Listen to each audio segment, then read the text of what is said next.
Ladies and gentlemen, there are moments in history when everything changes, when the impossible becomes reality. Imagine two of the world's greatest superpowers, nations with colossal armies, wealth beyond measure, and centuries of dominance, brought to their knees by a force they never saw coming. What if I told you that a group of people, outnumbered, outmatched, and underestimated, would rise from the deserts of Arabia and shake the very foundations of the world? What if I told you that their secret weapon was not just swords and strategy, but something far more powerful, something that even the greatest empires couldn't defeat? This is not just history. This is the greatest underdog story ever told.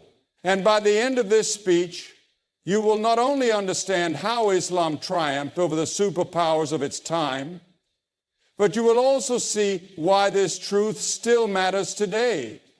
The world has always been shaped by empires, massive, towering forces that seem invincible in their time. They possess vast armies, unimaginable wealth. The superpowers of every age believe they will stand forever. But history tells a different story. No matter how mighty every empire has fallen, what is the force that brings them down?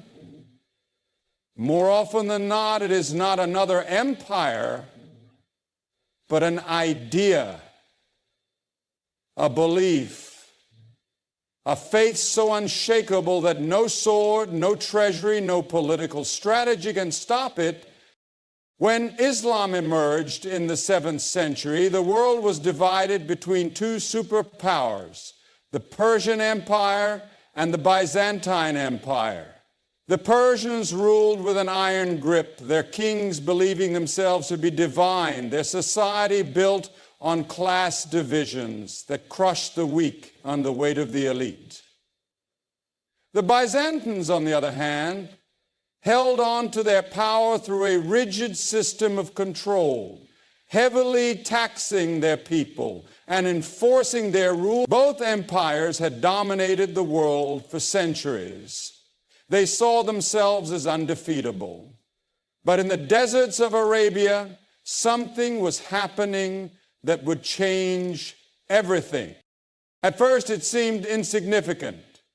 A small group of people following the message of one man, Prophet Muhammad, peace be upon him, calling for the worship of one God. They had no wealth, no political power, no army, just faith. Yet, in less than a century, they would not only challenge the Persian and Byzantine empires, but completely dismantle them. How could this happen? The answer lies in the nature of their struggle. The Persians and Byzantines fought for land, for power, for wealth. The early Muslims fought for something different. They fought for truth. They were not driven by greed or ambition, but by a belief that the world needed justice, that tyranny had to end, and that every human being had the right to live under a system of fairness. This is what made them unstoppable. When the armies of Islam faced the superpowers of their time, they were always outnumbered. They had fewer soldiers, fewer weapons, fewer resources. But what they had was conviction. At the Battle of Qadisiyah, the Muslim army stood against the Persian forces, which were larger and better equipped. The Persians fought with war elephants, their soldiers dressed in expensive armor, their generals but the Muslims had something that the Persians lacked: absolute faith in their cause.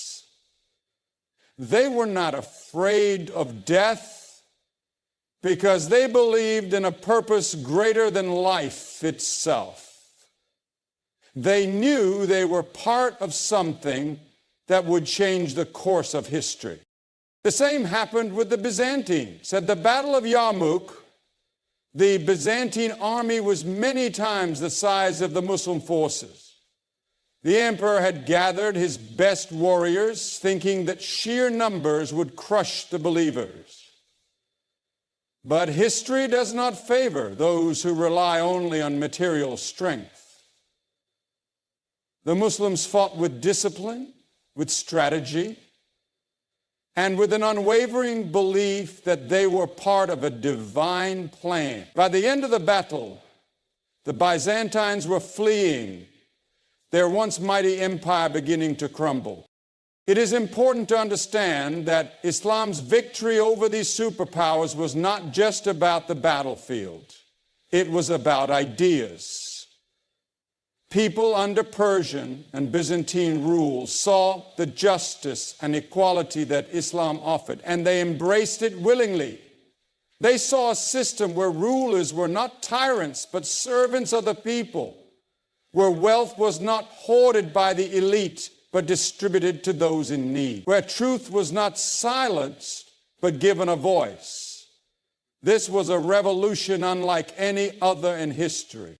What makes this story even more powerful is that it did not end in the 7th century. The lesson remains alive today. Superpowers continue to rise, believing they will last forever.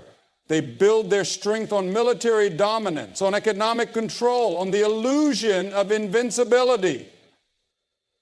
But history has proven that no empire stands forever. That continues to inspire and reshape the world is faith. Not just belief in religion, but belief in a cause, in justice, in something greater than personal gain. Islam's victory over the superpowers of its time is not just a story of the past. It is a reminder of a truth that remains unchanged. Material power is temporary, but conviction in truth is eternal. Those who fight only for worldly gain will always be defeated. But those who stand with unshakable faith, those who live and die for something greater than themselves, history has shown that they are the ones who truly shape the world. The world in the 7th century was dominated by two colossal empires, the Byzantine Empire in the west and the Persian Sassanid Empire in the east. These were not ordinary kingdoms. They were superpowers, unmatched in military strength, economic wealth, and territorial control. For centuries, they had dictated the course of history, shaping the political landscape of the world. Their rulers sat on golden thrones, their armies marched with terrifying force, and their cities flourished with culture, science, and trade. They had fought each other for dominance, locked in endless wars, yet neither could imagine that a new force, one they had barely noticed, was about to bring them both to their knees. Islam did not rise as a conventional empire, did not emerge with a vast army or the backing of wealth.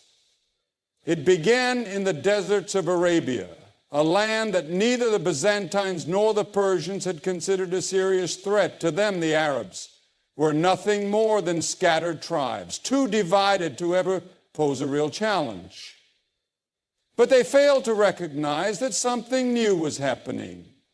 A transformation that would shatter the old world order. A group of people, once seen as insignificant, had united under the banner of faith, driven by a cause greater than conquest or wealth. They were not fighting for power, but for a divine mission. This was something the mighty superpowers could not understand. And that misunderstanding would lead to their downfall. The first to collapse was the Persian Empire. At its peak, it was one of the most sophisticated civilizations in history, with grand palaces and advanced bureaucracy and a powerful military. However, beneath the surface, it was already rotting. Corruption had spread within its leadership, and its people suffered under heavy taxation and rigid social divisions. The Persian rulers, believing themselves to be godlike, distanced themselves from the struggles of the common people. When the Muslim armies arrived, they did not just bring war, they brought a new system, one that promised justice, equality, and freedom from oppression. The decisive moment came at the Battle of Qadisiyah. The Persian army, massive in size and equipped with war elephants, stood against the much smaller Muslim force. To any observer, the outcome seemed obvious. How could an army of desert warriors stand against one of the most advanced military forces in the world? But the battle was not decided by numbers. The Persian soldiers fought for their empire, an empire that had already begun to lose its soul. The Muslims fought for something they believed was greater than life itself. Their discipline, strategy, and unshakable faith turned the tide. The Persians, despite their overwhelming strength, were crushed. Their once great empire, which had lasted for centuries, fell in just a few years. The last Persian emperor, Yezdegerd III, fled, desperately seeking refuge, but his empire was no more. The unthinkable had happened. The mighty Persia, a civilization that had once challenged Rome itself, had been erased from the map. The Byzantine Empire, though different from the Persians in many ways, met a similar fate. Unlike the Persians who worshiped their rulers, the Byzantines were a Christian empire. But while their religion preached love and justice, their government was built on heavy taxation, military rule, and social inequality. The people under their control, especially in the eastern provinces, had grown weary of their rule. The Islamic movement did not just defeat the Byzantines militarily, it offered an alternative way of life, one that many found far more just and appealing. The pivotal battle between the Muslims and Byzantines was the Battle of Yarmouk. Here, once again, the Muslim forces were vastly outnumbered. The Byzantine Emperor Heraclius had assembled an army from different regions, confident that he could end this rising force once and for all. But his forces lacked unity, fighting for a ruler who saw them as mere tools for expanding his empire. The Muslim army, however, was a single force with a single purpose. They fought with a discipline and determination that the Byzantines could not match. The result was astonishing, one of the greatest military defeats in Byzantine history. Heraclius, who had spent his life fighting the Persians, now found himself fleeing from an enemy he had underestimated. With this victory, the foundations of Byzantine rule in the Middle East crumbled. One by one, its provinces fell, not just through war, but through the willing acceptance of the people. Many Christian and Jewish communities under Byzantine rule saw Islamic governance as a relief from oppressive taxation and persecution. Rather than resisting, they welcomed it. In just a few decades, Byzantine control over Syria, Palestine, Egypt, and what had once been the world's most dominant empire was reduced to a fraction of its former size, struggling to survive. The speed at which these two superpowers fell was nothing short of astonishing. Empires that had ruled for centuries, believed to be invincible, collapsed in a matter of years. But their downfall was not due to military defeats alone. What truly destroyed them was their failure to provide justice and hope to the people they ruled. They had grown arrogant, believing that their power would last forever. But history does not favor those who build their kingdoms on oppression and greed. Islam's triumph over the Persian and Byzantine empires was not just a victory of armies, it was a victory of ideas. It proved that faith, justice, and unity could overcome even the greatest material forces. These two superpowers, with all their wealth, military strength, and history, had been defeated not by another empire, but by a movement that started with nothing except faith. And in the end, that faith proved to be stronger than the might. The rise of Islam and its astonishing victories over the Persian and Byzantine empires are often viewed through the lens of military success. However, what truly set Islam apart from other expanding forces in history was that its triumph was not merely about the battlefield. Conquering lands and winning wars is something many powerful nations have done. But sustaining that victory and transforming societies requires something beyond military might. It requires a deep ideological, social, and moral force. Something Islam provided in a way that no empire before had achieved.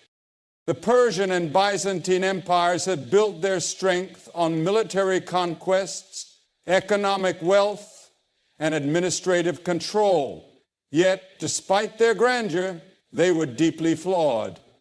The Persian Empire was marked by rigid social hierarchies, where the elite enjoyed luxury while the lower class saw themselves as divine, treating commoners as mere subjects to exploit. And similarly, the Byzantine Empire had developed a bureaucratic system that prioritized control and taxation over the well-being of its people.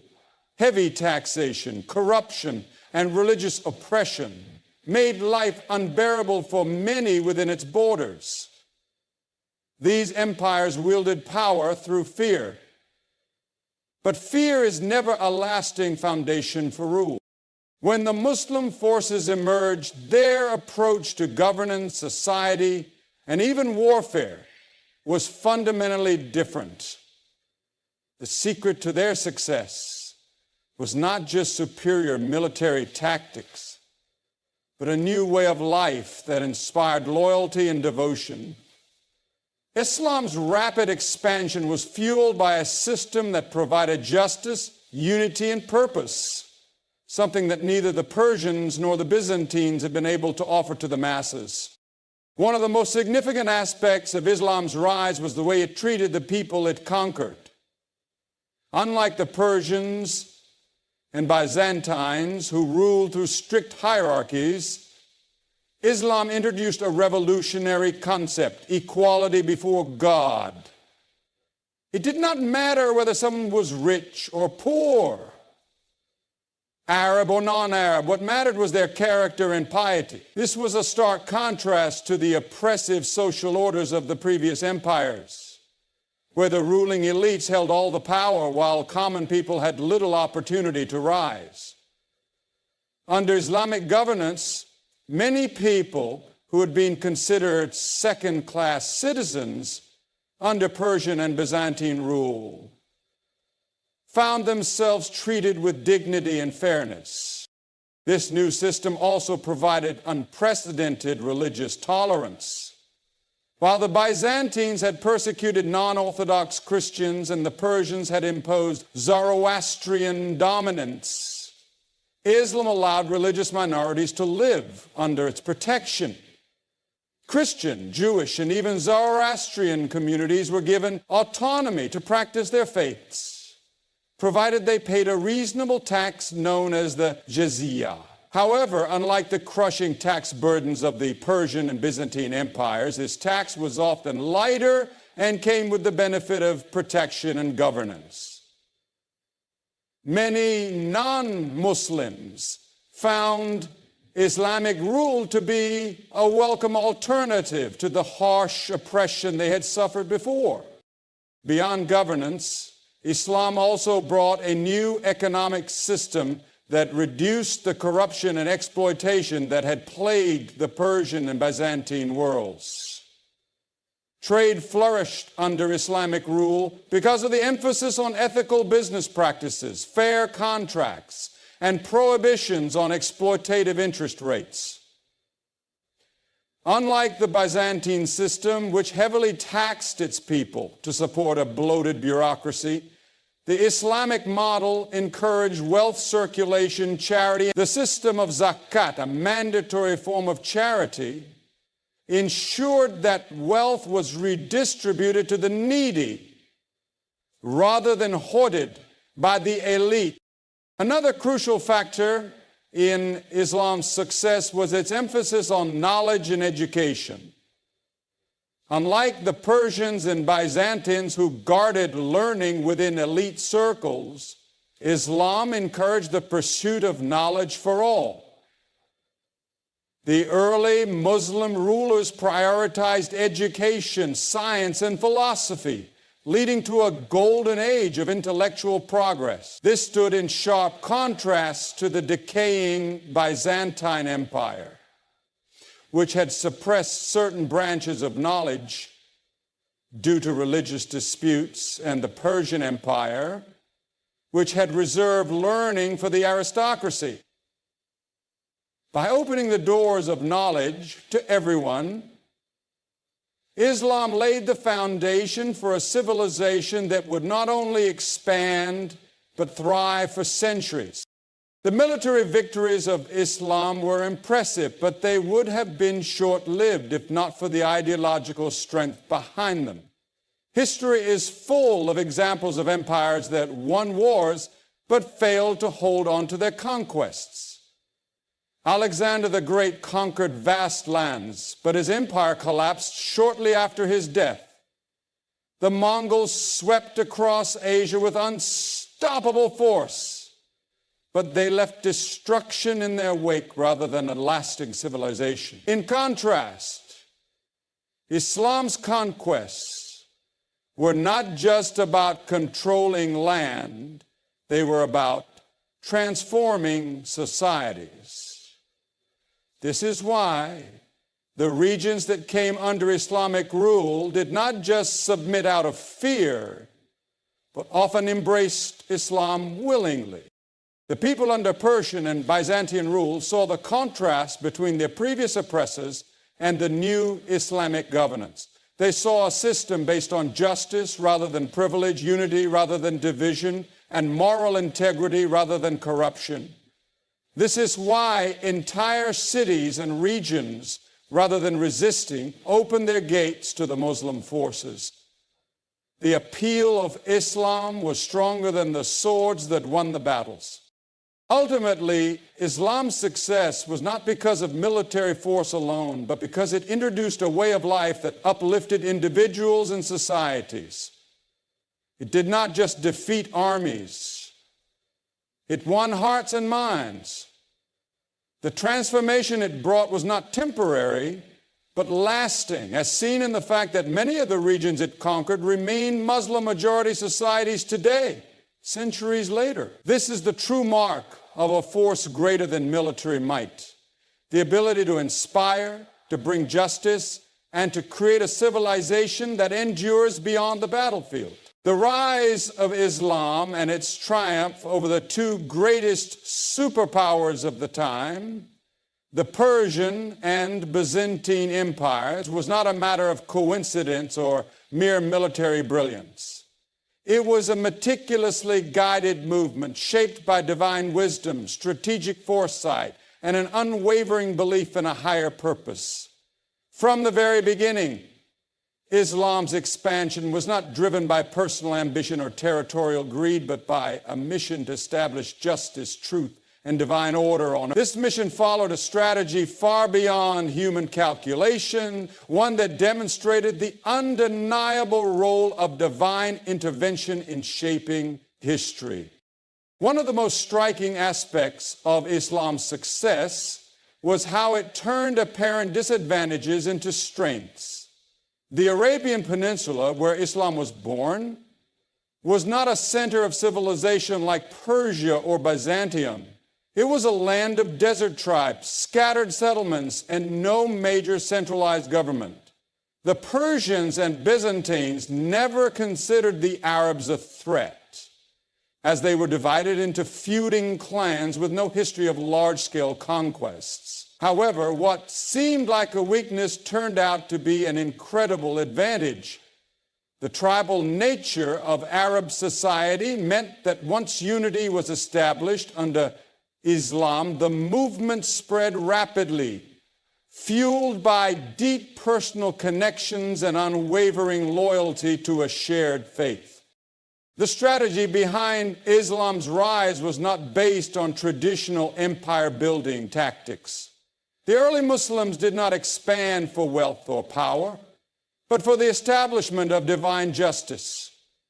Unlike empires that relied on brute force and intimidation, Islam's expansion was marked by a unique balance of spiritual conviction, social justice, and military discipline. This divine strategy ensured that the movement was not merely about winning battles, but about transforming society. Prophet Muhammad, peace be upon him, laid the foundation for this divine strategy through his teachings and actions. He did not immediately call for military action against the Persian or Byzantine empires. Instead, he focused on building a strong community based on faith, morality, and unity. The early years of Islam were about laying the groundwork, spreading the message, establishing brotherhood among believers, and demonstrating a model of justice and compassion. This approach ensured that when the time came for expansion, the Muslims were not just an army, but a movement, carrying an unstoppable ideology. One of the key elements of this divine strategy was patience. Unlike other revolutionary movements that sought immediate results, Islam's expansion unfolded gradually in perfect alignment with divine wisdom. The Treaty of Hudaybiyah, for example, seemed like a setback at first. It was a peace agreement between the Muslims and the Quraysh that delayed their entry into Mecca. However, this period allowed Islam to spread rapidly as people who previously opposed it began to see its true message. Within 2 years, the Muslims entered Mecca without bloodshed, proving that divine strategy often works through patience and perseverance rather than direct confrontation. The same principle applied to the larger conflicts with Persia and Byzantium. When the Muslim forces began challenging these superpowers, they were vastly outnumbered and had fewer resources. Any ordinary military strategist would have advised against engaging such powerful enemies. But divine strategy operates on a different principle.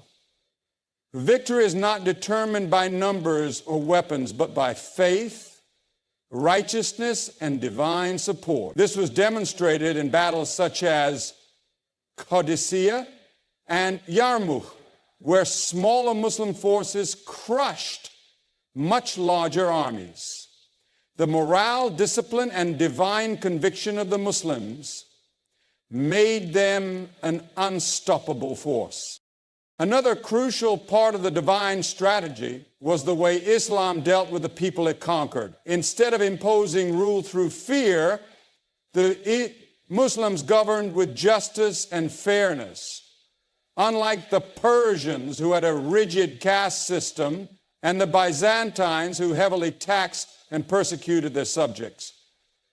The Islamic system offered social mobility, religious tolerance, and economic justice. This approach made Islam appealing to those who had long suffered under Many regions did not resist Muslim rule, but welcomed it, seeing it as a path to liberation rather than conquest. The divine strategy also ensured that Islam's influence went beyond military victories. Unlike other empires that collapsed after their military power faded, Islam continued to thrive because it was built on principles, not just force. The fall of the Persian and Byzantine empires was not just about military defeat. It was about the collapse of unjust systems that could not stand against the superior moral and social order that Islam introduced. The teachings of Islam provided a comprehensive way of life that addressed not just governance, but personal conduct, economic fairness, and social harmony. Throughout history, many great empires have risen and fallen, but few have left a lasting impact beyond their military conquests. The difference with Islam was that its victories were not just about land, but about hearts and minds.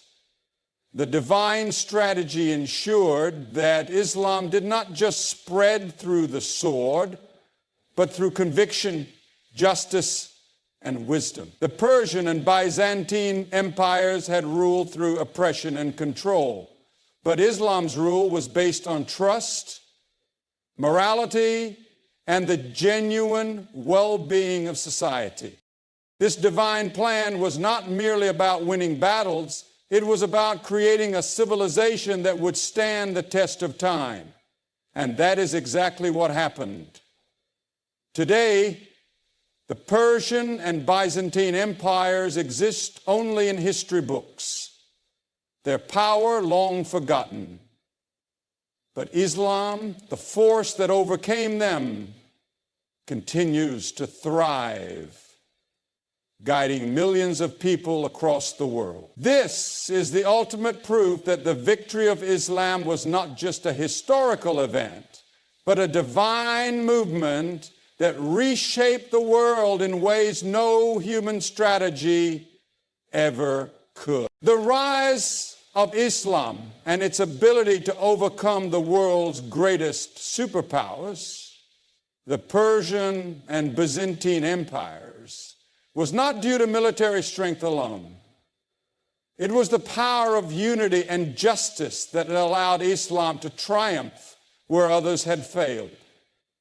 While the Persian and Byzantine rulers relied on oppression, corruption, and division to maintain their empires, Islam offered a radically different approach. It united people across tribal, ethnic, and class divisions, giving them a common purpose. At the same time, it established justice as a fundamental principle of governance, ensuring that power was used not for personal gain, but for the well-being of society. This combination of unity and justice proved to be the strongest force in history, one that no empire, no matter how powerful, could withstand. At the time of Islam's emergence, the Arabian Peninsula was deeply fragmented. Tribes were constantly at war. Alliances were temporary, and loyalty was often based on blood relations rather than shared principles. There was no central authority, no unified vision, and no system of justice that applied equally to all. The powerful dominated the weak, and disputes were settled. The idea that this divided society could challenge the mighty Persian and Byzantine empires seemed impossible. But that changed with Islam. Islam did not just bring a new religion, it brought a new social order, one built on unity and justice. The first step was to unite the tribes of Arabia under a single identity, not based on lineage, but on faith. Islam declared that all believers were brothers and sisters, regardless of their tribe, race, or social status. This was revolutionary in a world where social hierarchy dictated a person's worth. When the Prophet Muhammad, peace be upon him, delivered the message that an Arab was not superior to a non-Arab, and that the only distinction between people was their piety and character, it shattered the old systems of privilege and division. This new unity had a direct impact on military success. The Persian and Byzantine armies were filled with soldiers who fought for a wage, many of whom had little loyalty to the empire they served. The Muslim forces, on the other hand, fought with a deep conviction, believing that they were part of something greater than themselves. They were not just soldiers. They were a brotherhood united by faith and purpose. This unity made them resilient, disciplined, and unwavering in battle. Justice was the second pillar of Islam's success. Unlike the Persian and Byzantine rulers, who taxed their people heavily and ruled through fear, Islam established a just system that prioritized fairness and accountability. Islamic leadership was not based on inheritance or aristocracy, but on merit and righteousness. The first four caliphs, known as the rightly guided caliphs, demonstrated this principle in action. They lived humbly, ruled fairly, and ensured that the needs of the people were met before their own. This justice extended to the people under Islamic rule. Unlike the Byzantines, who persecuted religious minorities, and the Persians, who enforced a rigid class system, Islam granted protection and rights to all citizens. Christians, Jews, and other religious groups were allowed to practice their faith freely, as long as they fulfilled their basic civic duties. Many communities, especially those who had suffered under Byzantine oppression, welcomed Muslim rule because it offered them more freedom and security than they had ever known. Economic justice was another crucial factor in Islam's success. The Byzantine and Persian empires were notorious for their heavy taxation, which burdened the common people while enriching the elite. Corruption was rampant, and resources were concentrated in the hands of a few.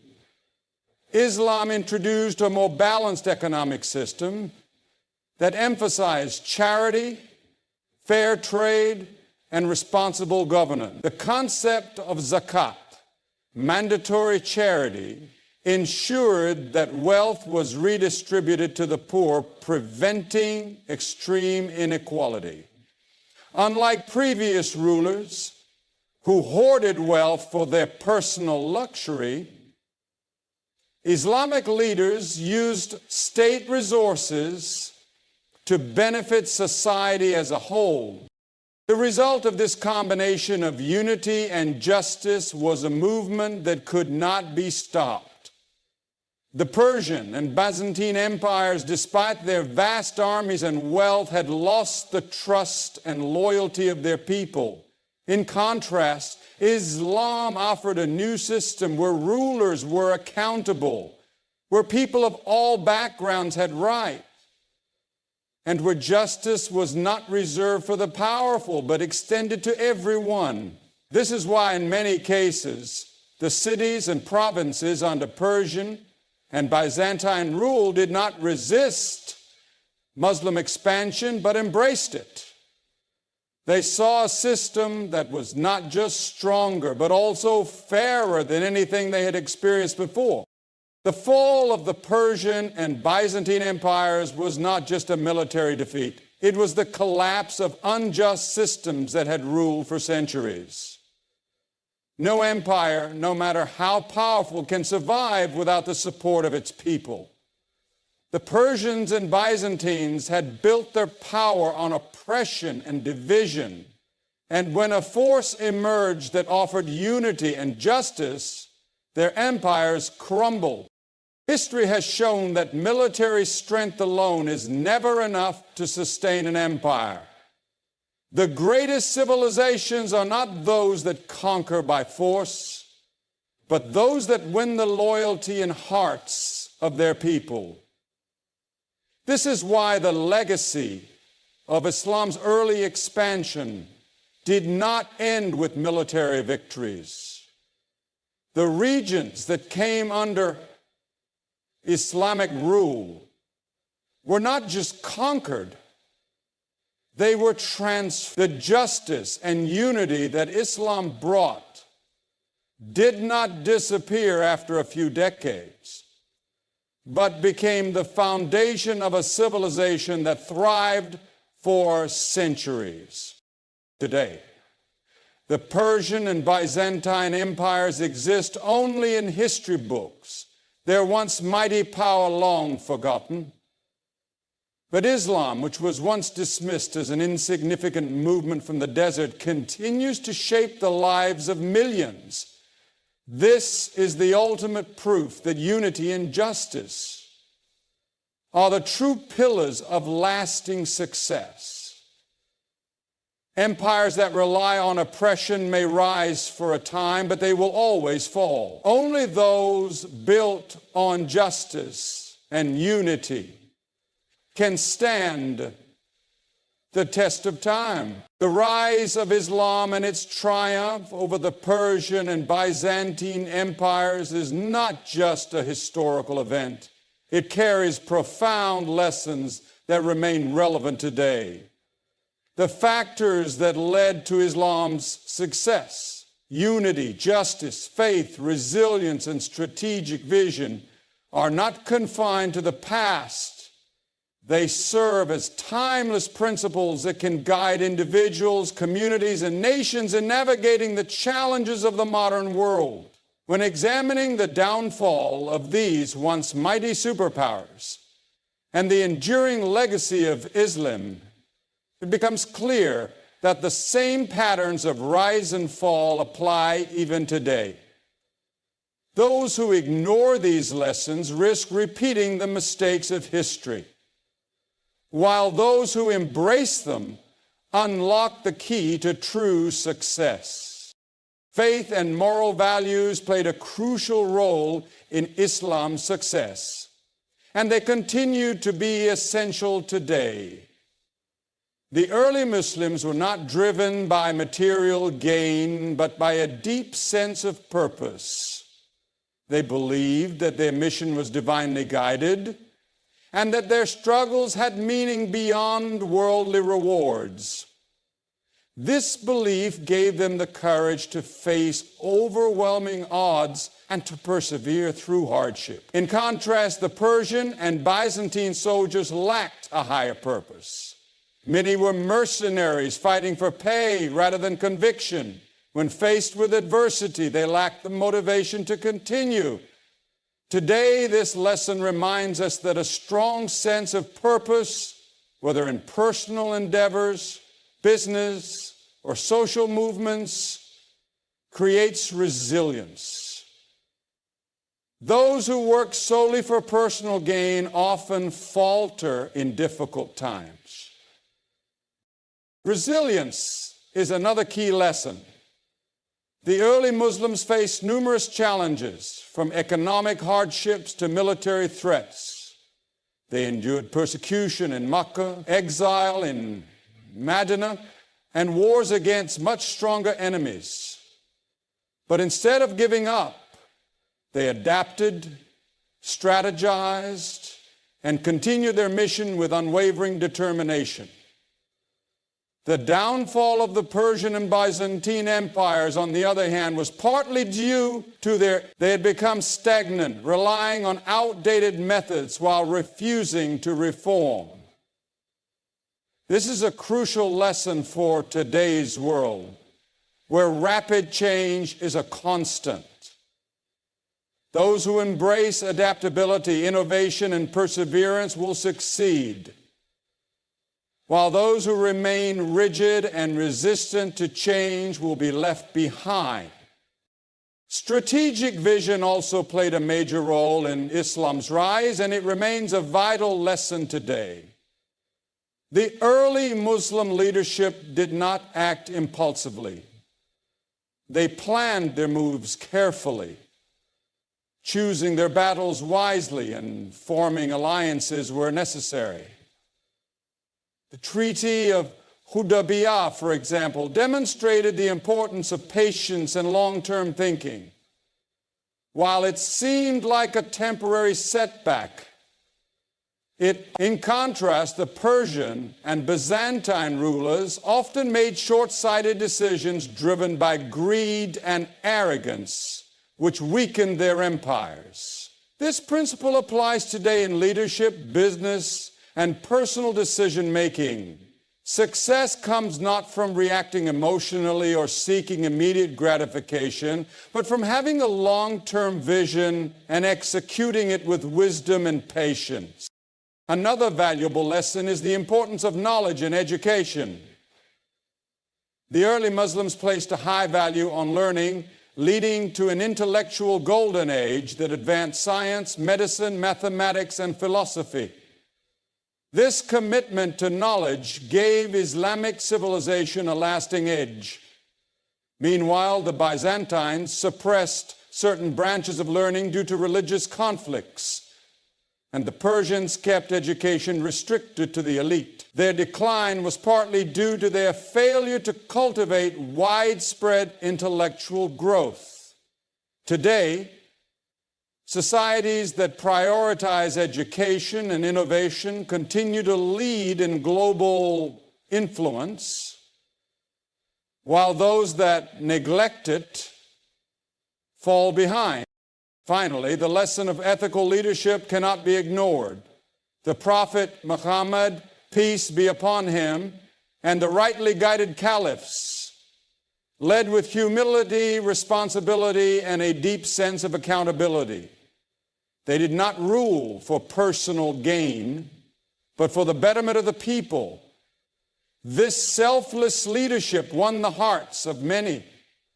Leading to Islam's rapid expansion, the Persian and Byzantine rulers, however, indulged in luxury and corruption, losing the respect. This pattern repeats throughout history. Nations, organizations, and businesses that are led by ethical, selfless leaders flourish, while those driven by greed and arrogance eventually fall.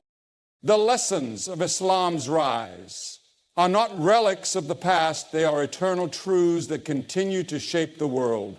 Unity, justice, faith, resilience, strategic vision, knowledge, and ethical leadership are the foundations of true success. These principles can be applied at every level, from personal growth to global leadership. The Persian and Byzantine empires fell not just because of military defeat, but because they abandoned these principles. Islam, on the other hand, thrived because it upheld them. Today, those who embrace these lessons will rise, and those who ignore them will repeat the fate of fallen empires. The choice remains as clear now as it was then.